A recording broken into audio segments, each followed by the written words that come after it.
Hi friends, मैं प्रविंद्र खारी। Friends, आज की यह हमारी गेम है टाटा स्टील चेस इंडिया में जो खेला जा रहा है उसके रैपिड सेक्शन की।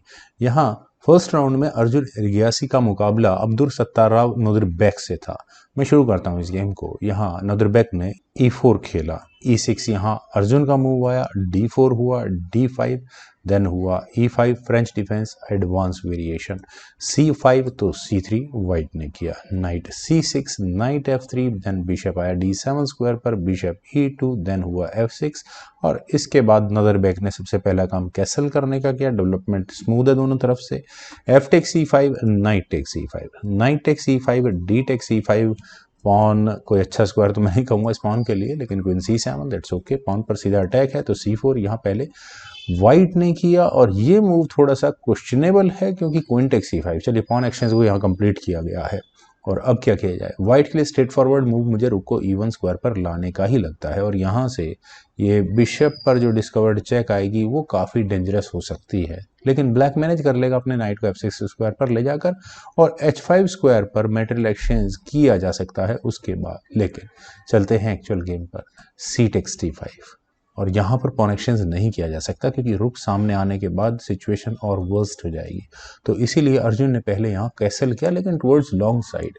नाइट आया C3 स्क्वायर पर, देन नाइट F6, रुक E1 स्क्वायर पर, देन हुआ E टेक्स D5।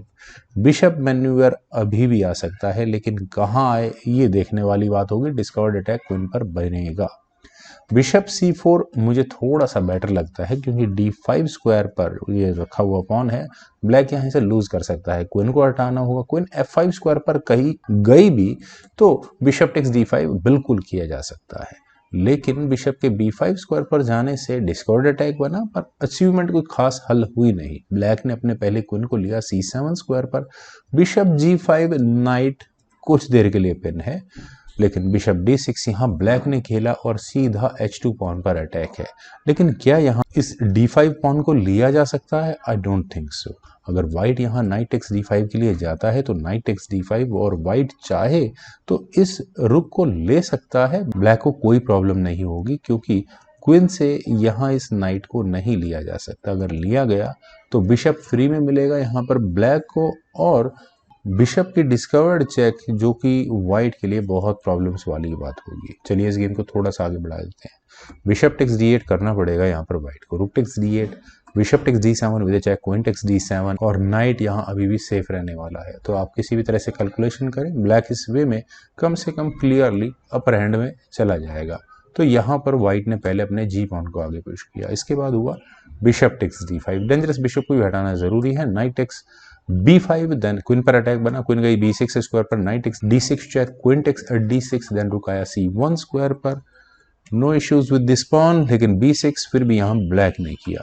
B4 हुआ पॉन पर अटैक तो पॉन को आगे पुश कर दो। C4 यहाँ ब्लैक ने किया, क्वीन गई F3 स्क्वायर पर। इरादा है क्या इस पॉन पर अटैक बनाने का? बन भी सकता है। रुक अटैच गोज टू E8, लेकिन यहाँ पहले ब्लैक का मूव आया, रुक D1 और फ्रेंड्स यहाँ इस पॉइंट पर गेम का सेंटर फोकस बन तो रहा है ये D5 पॉन। इस पॉन का डिफेंस किस तरह से किया जाए? आई थिंक रुक को E4 स्क्वायर पर लेकर जाना भी एक ऑप्शन हो सकती है, लेकिन यहाँ खेला गया queen takes B4, B4 pawn को लिया, ये भी काफी इंटरेस्टिंग ऑप्शन है। Straightforward bishop takes F6 है, जी टेक्स F6 होने के बाद यहाँ रुक टेक्स D5 सेंटर का पॉन लिया जा सकता है। वाइट यहाँ शायद इस मूव को मिस कर गए किसी वजह से, उन्होंने पहले अपने किंग को मूव करना ज्यादा सही समझा। देन हुआ रुक E5, इतनी देर में यहाँ पर ब्लैक ने अपने पॉन का डिफेंस कर लिया और यहाँ इस बिशप पर अटैक भी बनाया है।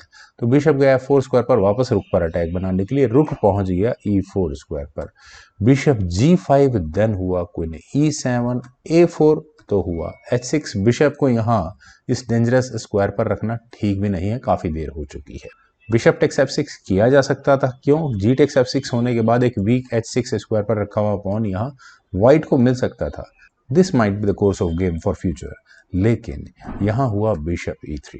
बिशप के E3 स्क्वायर पर आने के बाद नाइट से इसी बिशप पर अटैक बनाया, तो नदरबेक ने बिशप को F4 स्क्वायर पर ले जाकर उस नाइट की डिफेंस लाइन को ही क्लोज कर दिया है। नाइट को आना पड़ा F5 स्क्वायर पर, क्वीन पर अटैक बना, बिशप से इस नाइट को लिया जा सकता था, लेकिन यहाँ व्हाइट ने अपनी क्वीन को लिया H5 स्क्वायर पर। देन हुआ किंग B7 तो A5 यहाँ पर पॉन में वीकनेस क्रिएट करने की कोशिश की जा रही है नॉर्दरबेक के द्वारा, लेकिन फर्क पड़ता नहीं है यहाँ से। बी टेक्स A5 क्यों करेगा ब्लैक, यहाँ कोई जरूरत ही नहीं उसे करने की। हाँ, क्वीन E6 जैसी ऑप्शन या वेटिंग मूव खेले जा सकते हैं, ए टेक्स B6, ए टेक्स B6। व्हाइट यहाँ ब्लैक को ही ना ऑप्ट करने देगा मेट इलेक्शंस के लिए। खैर, यहाँ खेला गया rook takes F4, bishop eliminate हुआ। काफी सरप्राइजिंग मूव है। क्यों हुआ? जी टेक्स F4 होने के बाद यहाँ ब्लैक का नाइट पहुंचा D3 स्क्वायर पर और यहाँ इस रुख पर अटैक है, और यही वजह है एक्सचेंज सैक्रिफाइस आया है। आप देख सकते हैं कि नाइट अगले मूव में इधर फॉक लगाने की भी थ्रेट दे रहा है, तो क्वीन मैन्यूवर तो यहाँ कंपलसरी हो चुका है। फिलहाल व्हाइट को शायद रुक टेक्स D3 कर लेना चाहिए था, जरूरी भी था।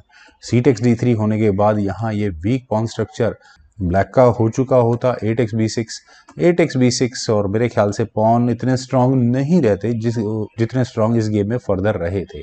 यहाँ खेलेगा A6 चेक। A6 चेक का कोई स्ट्रांग रीजन नहीं है, पॉन सेक्रीफाइस है एग्जैक्टली देखा जाए। किंग टेक्स A6 होने के बाद रुक से एक चेक है। चलिए, ये जो नाइट थ्रेट दे रहा था वो चेक देकर यहाँ पर बचाया गया अपने रुक को।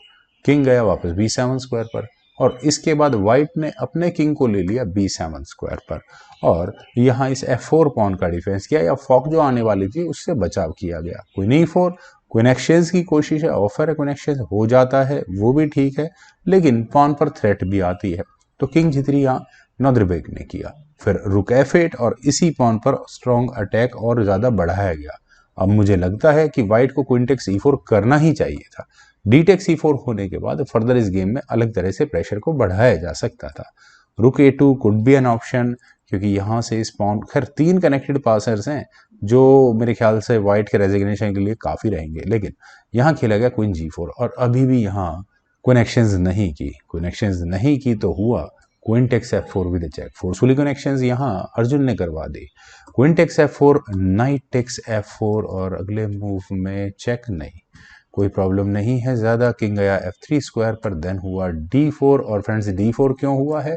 रुक टेक्स D4 का सीधा मतलब है कि यहाँ नाइट E6 और ये डिस्कवर्ड चेक, यानी कि यहाँ पर एक्सचेंज डाउन, या जो रुक का एडवांटेज है वो व्हाइट को गंवाना पड़ जाएगा।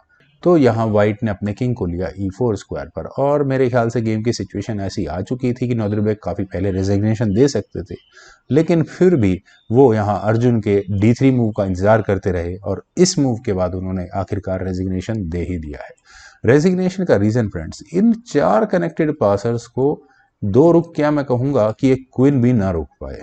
जो उम्मीद है फ्रेंड्स आप सभी लोगों को ये गेम जरूर पसंद आई होगी, तो आप लोग इस वीडियो को लाइक करें, शेयर करें, और मेरे इस यूट्यूब चैनल चेस गुरु को प्लीज़ सब्सक्राइब ज़रूर करें। आपके कमेंट्स का मुझे बेहद इंतजार रहेगा। Thank you for watching and bye for now.